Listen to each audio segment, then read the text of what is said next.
I've had enough of this you shouldn't judge me for my past sort of way of approaching this. There is a big difference between someone hearing about your past and not wanting to deal with you versus judging you for your past. I don't think Uche would have given a damn if Aaliyah had cheated on someone else, some random person, if it wasn't for the fact that he was thinking about getting into a relationship with her and potentially marrying her. And on top of that, her answers about the cheating were terrible. I don't know what it is about people who cheat, but I'm telling you, so many of them blame the other person for their cheating and what they were doing wrong in the relationship when the two things don't have anything to do with each other. All right, ladies and gentlemen, welcome back to the recap and synopsis of Love is Blind Season 5. I waited until the second batch of episodes came out, and I'm very glad that I did. So the first batch had 4 episodes, the second batch had 3, so we're up to episode 7. And I can just tell you, so far, this season is a damn mess. It just is. I can't think of, maybe there's 1 or 2 people that I think seem, you know what, I'm not even gonna go there. I'm just gonna say overall this season is a mess. And I didn't really know where to start the recap, where to start the synopsis, but look, we're just gonna keep it pushing, okay? And see what we can get out of this. So without further ado, the first couple up, Aaliyah and Uche, who seem to be the most interesting out of all of these couples. Let's get to it. So my emotional brain is saying that I'm gonna leave here with you. My logical brain is like, you gotta protect yourself because you just don't know. Listen to me. Anytime you're feeling uncertain about anything, you bring that up to me. I'm always going to be that person for you, and I want you to know how much I care about you. Initially, I was looking at this couple thinking, okay, we got a match here. So when they got on the topic of conversation regarding liars, that opened up a can of worms because you guessed it, with 90% accuracy, folks. I'm telling you, 90% accuracy. The people who say they can't stand liars are the ones who tell the biggest lies. What would be a deal breaker for you? Yeah, I think the biggest thing is dishonesty. What is your deal breaker? Like literally the same. I can't stand a liar. Specifically for marriage, it's very important to me that I know that your moral center is in a good place. Aaliyah, who hates liars, goes on to tell Uche that she committed the biggest lie in a relationship of all, which is cheating. And the more questions that Uche asked, the worse her answers got. When you look back at that conversation, okay, I really don't think it was the cheating itself that bothered Uche, as much as the explanation about why she cheated. Done things. Have you ever cheated in a relationship? Once. You can be honest. Tell me about it.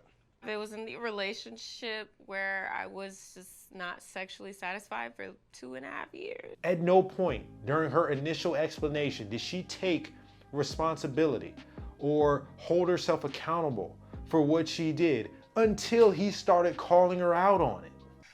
That relationship, I really, really tried, and I did everything that a person would do to try to fix the issues in the morally correct ways. Uche seems to be a very serious guy, okay? A very serious guy. So when you see him asking questions, I don't think he's asking those questions just to make conversation. Like, he's asking those questions for a reason, just to see what her response is going to be.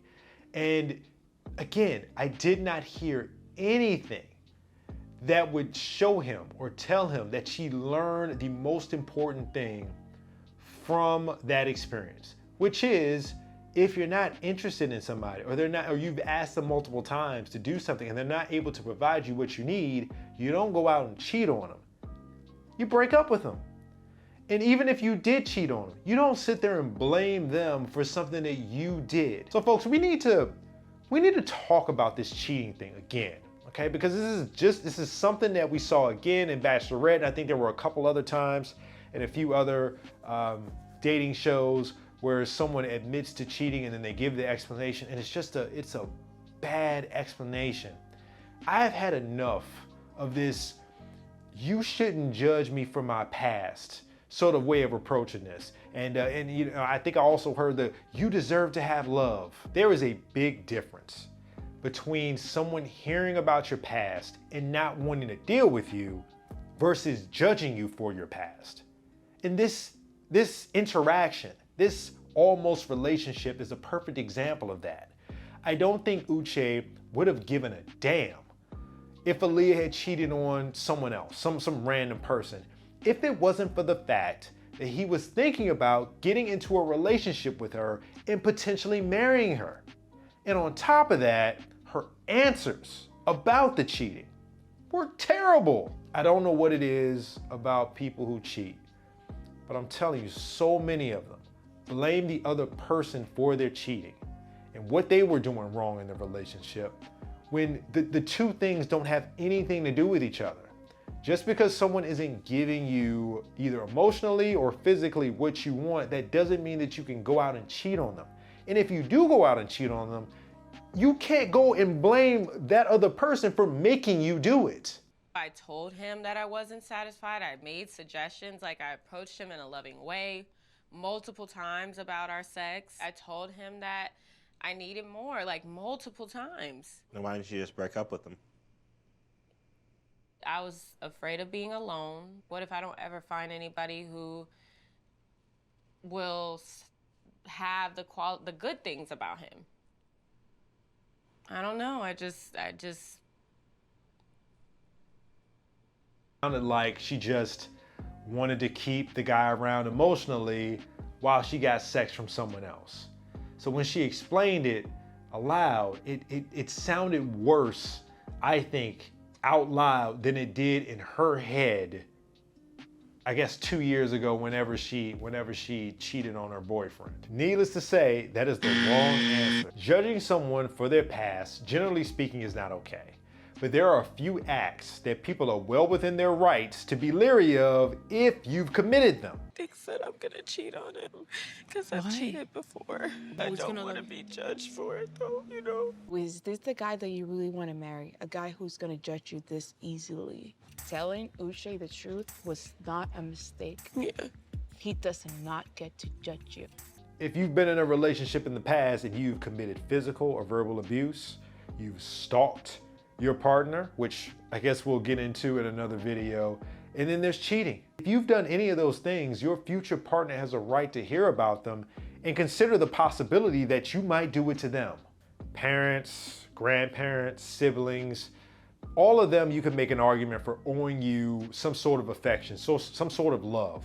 But some random person you met on the street, some random person that you met on a dating show, they owe you respect, the same respect that they would pay anyone else. But they don't owe you love. They don't owe you understanding. Maybe you shouldn't be judged, but potential partners have a right to protect themselves from you. And if they don't want to deal with you, if they don't want to put themselves in that kind of position, that doesn't make them bad people. Uche eventually reveals that he knows Lydia because they had a relationship. The last time they were together was 3 months ago. You know, she got that information from Lydia because, of course, Lydia wants to tell her everything. By the way, Uche, some would say not telling Aaliyah about your relationship with Lydia was indeed a lie of omission. Just saying. When Uche tells Aaliyah this information, she doesn't take it well, and Aaliyah took her ball and ran home without her man. Left Uche standing there in the pods without any explanation, not a note, and you know, that's pretty upsetting. Later on, of course, they meet up and they talk about the situation. From the way that Uche described it, it sounds like it was purely sexual from his perspective, and Lydia might not have seen it that way. She was a little bit more into him, but I also think that there were probably some red flags or some signs that Lydia was a little off prior to, and he ignored them because Lydia's attractive. We've all been there. But anyway, Leah, ain't nobody gonna keep chasing after you. You know, you walked out of multiple conversations that he tried to have with you. You left the pause because of Lydia. Didn't tell him you were leaving. Didn't give any explanation. Dude, he did contact you by phone And again, your explanation for why you left just didn't make much sense. You know, and then even after the pause, it sounds like he tried to contact you, tried to talk to you and couldn't reach you. You know, you blocked him on social media, and it sounds like you blocked him through text as well. So, you know, small things make you leave, and then when he tries to talk to you to bring you back, you refuse to engage. It's not that, it didn't sound like his explanation had anything to do with him not liking you. It's just he doesn't trust you to stick around. When the going gets tough, it looks like, based on her history, Aaliyah gets going. And that's not something it seems like Uche is interested in investing in. This story gets absolutely crazy because of Lydia. Another video I'll cover. Like I said, it's actually sad to see this relationship dissolve like this. Sad that it didn't go any further, but I think there was just too much craziness for it to survive. So I would imagine that if they do continue some sort of relationship off camera, it's gonna take Uche to relax a little bit. Again, he's a very serious guy. And for Aaliyah, she's really gonna have to work on her stress and frustration tolerance, because when things sound like they get stressful or something happens that she doesn't like, it doesn't sound like she reacts in an appropriate way. She either leaves or she does something destructive. And for somebody like Uche, who seems like he's a little bit more mature, even for 33, that doesn't sound like a safe bet.